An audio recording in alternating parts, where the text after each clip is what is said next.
in this video we'll discuss about the factors and the multiples, just their definitions, and then we'll go through what does it mean by LCM and GCF, or also called the HCF. Let's first of all pick an example. I've just written these numbers 6 and 8, and we have to write their multiples. There are only few multiples. So the multiples of 6 are 6, 12, 18, 24, 30, 36, 42, 48, 54 and 60. I'm just writing 10 multiples, and the multiples of 8 are 8, 16, 24, 32, then it's 40, and then it's 48, then what's next, 56, then 64, then 72, and then 80. So from these multiples, if we pick their common multiples, so what are the common multiples, or which numbers are coming in both of the times tables in both of these lists? So you can see this is one number that is coming in both of them, and then is there anything else? You can see 48 is there also. So these are the common multiples of them. And then what we can check from the common multiples. If you just consider there are more multiples of 6 and then also more multiples of 8, so you will of course get more common things from there and there. So you will get common things more and more and more. But do you know what's the end of these common things more? As you count more, you will get more things. So of course you don't know what is the end of these things, but you already know what is the end from the left side, what is the least. So if you, from the common multiples, if you just pick their smallest or the least one is 24. So the least common multiple, of 6 and 8 is 24, and least common multiple is also called the LCM. So, and also there are different ways to learn this or to work out the LCM of multiple numbers. One of the ways is called the cake method, and then the Venn diagram, and different ways. But this is the basic way, just to recall the multiples of one thing, another thing, and then you just get directly the answer. For example, just one more example of this. Let's say if you want to pick the LCM of let's say 12 and 16. Okay, so instead of doing the cake method, I mean this way, or just writing this way, I think it's an easy way to just check the multiples of them. Let's say the multiples of 16 are 16, then 32, then 48, and you can clearly see that this number is the one only yet that comes in both of the times tables. It means their common multiple, the least common multiple will be 48. Okay, let's say one more example. Just came to mind now.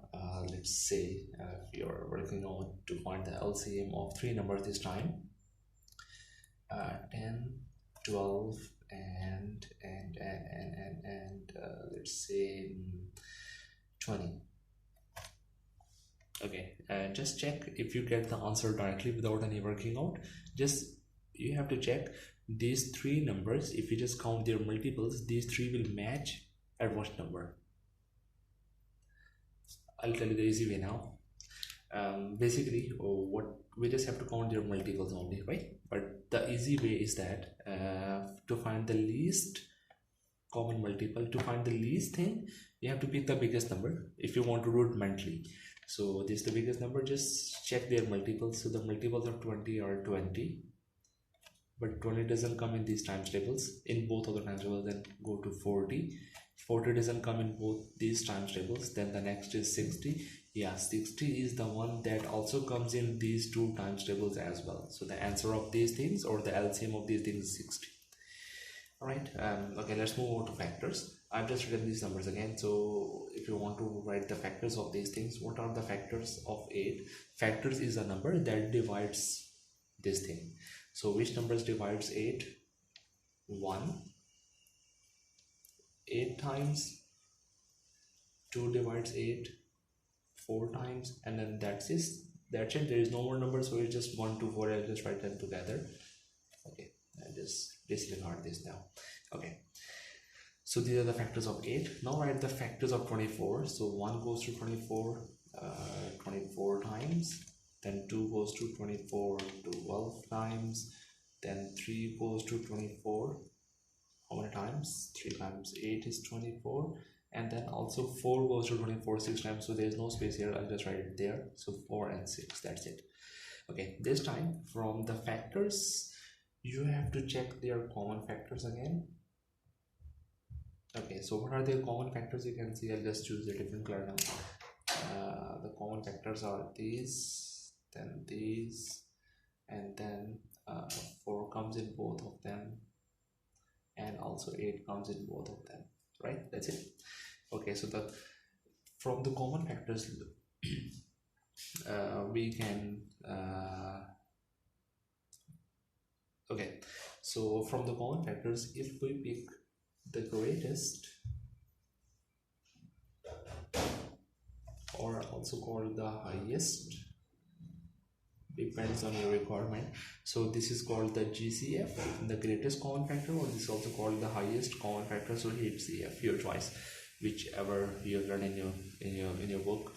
So the greatest among them, you can see it's 8 is the biggest number that comes in both of them, so the greatest common factor will be 8.